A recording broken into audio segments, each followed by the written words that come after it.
नमस्कार। प्रस्तुत है शरद चंद्र चट्टोपाध्याय के द्वारा लिखी हुई एक कहानी रस चक्र। दोस्तों, अगर आपको मेरे चैनल के कंटेंट अच्छे लगते हो तो मैं आपसे अनुरोध करूंगी कि मेरे चैनल को ज़रूर सब्सक्राइब करें और साथ ही साथ बेल आइकन भी प्रेस करें ताकि मेरे द्वारा अपलोड की हुई कहानियाँ सबसे पहले आप तक पहुँचे। धन्यवाद। तो आइए सुनते हैं रस चक्र। राजशाही शहर से कुछ दूर विजयपुर बड़ा गांव है। उसमें कई ब्राह्मणों, वैद्यों, कायस्थों के घर हैं। लेकिन मैत्र वंश की साधुता और धर्मनिष्ठता की ख्याति गांव से शहर तक फैल गई थी। इनके पास जो धन दौलत थी उससे मोटे चावल और कपड़े का काम किसी तरह चल सकता था, इससे अधिक नहीं।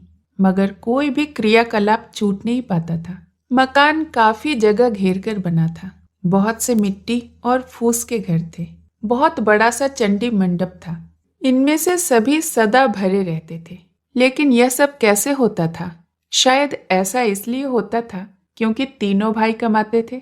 बड़े शिवरतन गांव में ही जमींदार के यहाँ अच्छी नौकरी करते थे।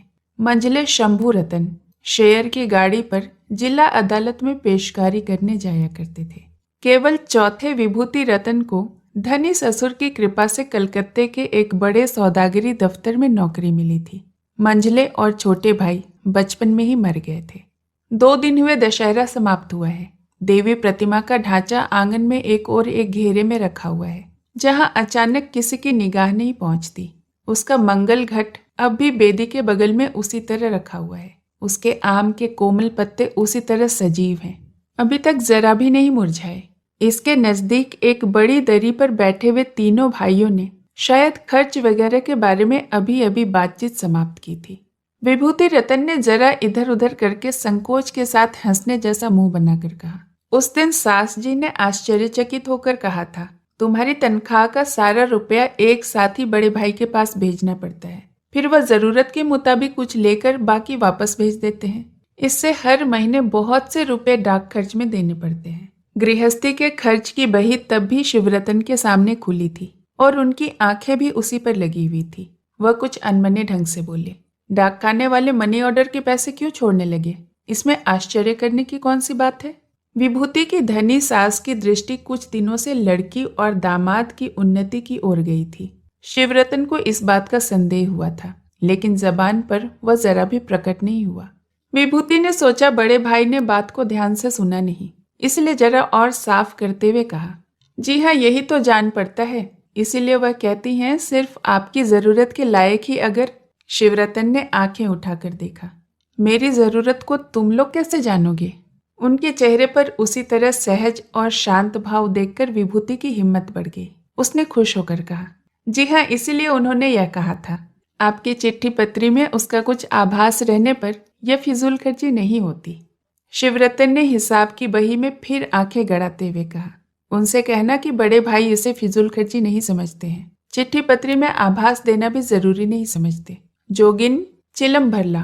विभूति अपने उतरे हुए चेहरे को लिए बैठा रहा और शंभू दादा के चेहरे की ओर कनखियों से देखकर अखबार पढ़ने लगा। कुछ देर तक किसी के मुख से कोई बात नहीं निकली। एक अनचाही शांति से घर भर गया। लेकिन यह समझने के लिए इस मैत्रेय वंश की कहानी को जरा और साफ करना जरूरी है। इसी विराजपुर में वे 7-8 पुश्तों से बसे हैं। कितने ही घर बार तोड़े और कितने ही बनाए गए हैं। जरूरत के मुताबिक कितने ही घटाए बढ़ाए गए हैं। लेकिन पुराने जमाने का रसोई घर आज भी उसी तरह बना हुआ है। उसे कभी बांटा नहीं गया है। उसमें किसी ओर से बढ़ाने की कल्पना तक नहीं की गई है। यह परिवार सदा से संयुक्त रहा है। बड़ा बेटा ही परिवार का मुखिया रहा है। मुखिया ने सही गलत जो भी कर दिया सो कर दिया। उस पर किसी ने कोई अंगुली नहीं उठाई। इस वंश के सबसे बड़े बेटे शिवरतन ने जब छोटे भाई की जटिल समस्या को केवल जरूरत नहीं है कहकर समाधान कर दिया, तो धनी सास ससुर के लाल चेहरे को याद करके भी विभूति की हिम्मत नहीं हुई कि वह इस बहस को आगे बढ़ाए। नौकर तंबाकू चढ़ाकर दे गया। शिवरतन ने बाहर से संदूक बंद करके बड़े इत्मीनान से धूम्रपान करते हुए कहा, तुम्हारी छुट्टी अब कितने दिन की रह गई है विभूति? जी 6 दिन। शिवरतन ने मन ही मन हिसाब करके कहा, तो तुम्हें शुक्रवार को ही रवाना होना पड़ेगा। विभूति ने धीमे स्वर में कहा, जी हाँ, लेकिन इन दिनों बहुत कामकाज है, इसी से। शिवरतन ने कहा, अच्छी बात है, न हो तो 2 दिन पहले ही चले जाओ। देवी पक्ष है, दिन क्षण देखने की जरूरत नहीं। सभी सुदिन है। परसों बुधवार को ही क्यों न रवाना हो जाते हो? विभूति ने कहा। जैसे आज्ञा, ऐसा ही करूंगा। शिवरतन ने फिर कुछ देर बाद हंसकर कहा। नई बहू के सामने बहुत ही लज्जित हूँ। पिछले साल उसे एक तरह से वचन ही दे दिया था कि इस साल उसकी छुट्टी रही। इस बार वह नैहर में दशहरा देखे, लेकिन दिन जितने नजदीक आते गए उतना ही डर लगने लगा कि उसके न रहने से क्रियाकर्म सब गड़बड़ हो जाएगा, सब कुछ चौपट हो जाएगा। आदर सत्कार करने में, चारों ओर नजर रखने में उसके जैसा दूसरा कोई नहीं। इतना काम, इतनी बेतरतीबी, इतना हंगामा रहता है, मगर बिटिया को कभी यह कहते नहीं सुना कि इस ओर ध्यान न दे सकी या इसे भूल गई। दूसरे समय गृहस्थी चल सकती है, बड़ी बहू और मंझली बहू देखभाल कर लेती हैं, लेकिन बड़े कामों में छोटी बहू नहीं है।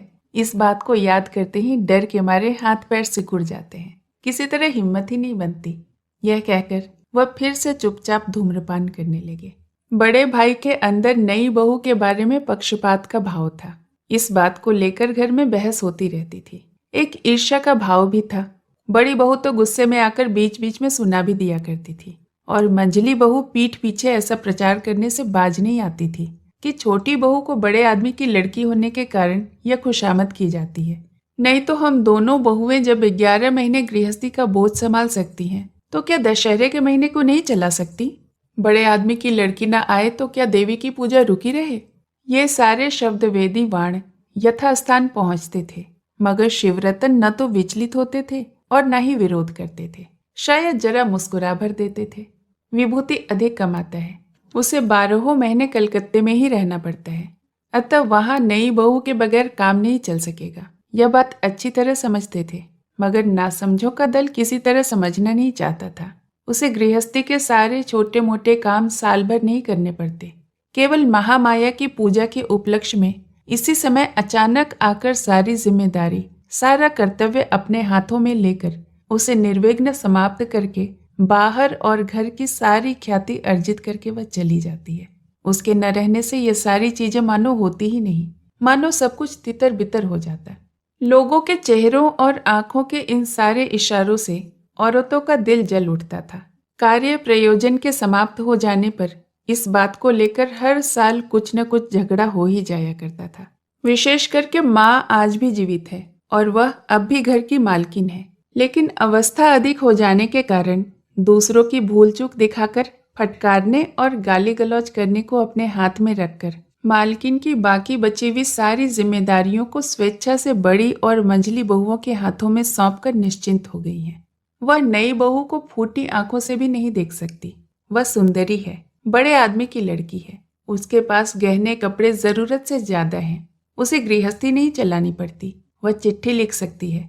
घमंड के मारे उसके पैर जमीन पर नहीं पड़ते हैं। आदि शिकायतें लगातार 11 महीने सुनते सुनते इस बहू के विरुद्ध उनका मन कड़वाहट से भरा रहता, और लंबे अरसे के बाद जब वह घर में पैर रखती तो उन्हें यह अनाधिकार प्रवेश सा ही लगता था।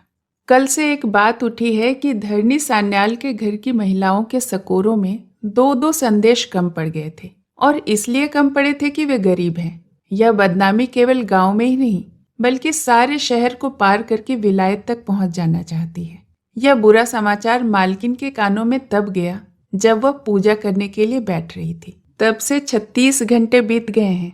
इन सकोरों ने पूजा में काफी विघ्न डाला है, मगर बहस समाप्त नहीं हो पाई है। दोष केवल नई बहू का है, इस बारे में जिस प्रकार किसी को कोई संदेह नहीं था। खुद बड़े घर की बेटी होने के कारण जानबूझकर गरीब परिवार का उसने अपमान किया है, इसमें भी उसी तरह किसी को संदेह नहीं था। नई बहू सारी बातें चुपचाप सह लेती थी, ऐसी बात नहीं है। बीच बीच में वह जवाब भी देती थी, लेकिन उसका कोई भी जवाब सीधे सास के कानों तक नहीं पहुंचता था इधर उधर से होकर। इसलिए उसका वक्तव्य लोगों के मुंह की चोट खाकर न केवल विकृत ही होता था, बल्कि उसका रेशा आसानी से विलीन नहीं होना चाहता था। आज सवेरे जब घर में यह हालात थी, सान्याल परिवार की मिठाई की कमी को लेकर नई बहू के बारे में बहस जब चरम सीमा पर पहुंच रही थी, तब शिवरतन उसी नई बहू की प्रशंसा में मग्न हो रहे थे। शिवरतन ने कहा, बुधवार को नई बहू को भी साथ में ले जाओ। बिटिया अगर यहाँ कुछ दिन और रह जाती तो यहाँ सब कुछ संभल जाता। मुझे साल भर के लिए निश्चिंत कर जाती, क्योंकि यह काम इतनी तरतीबी से और किसी बहू से नहीं होता। लेकिन क्या किया जाए, ले जाकर 10-5 दिन उसके मायके में रखाना, बहनों के संग कुछ दिन आनंद से बिता सकेगी। विभूति, तुम्हें घर में तो कोई खास परेशानी न होगी ना? विभूति ने कहा, नहीं। अच्छी बात है, यही करना। नई बहू घर छोड़कर चली जाएगी, यह याद आते ही दशहरे का दुख और भी परेशान कर उठता है। लेकिन क्या किया जाए, सभी महामाया की इच्छा है। साल भर सभी को लेकर गृहस्थी चलाना। वह लंबी सांस दबाकर शायद कुछ कहने ही जा रहे थे, लेकिन अचानक उपस्थित सभी बिल्कुल चौंक उठे। वृद्धा माँ रोते रोते आंगन के बीच में आ खड़ी हुई। शिवरतन जल्दी से हुक्का रखकर उठ खड़े हुए।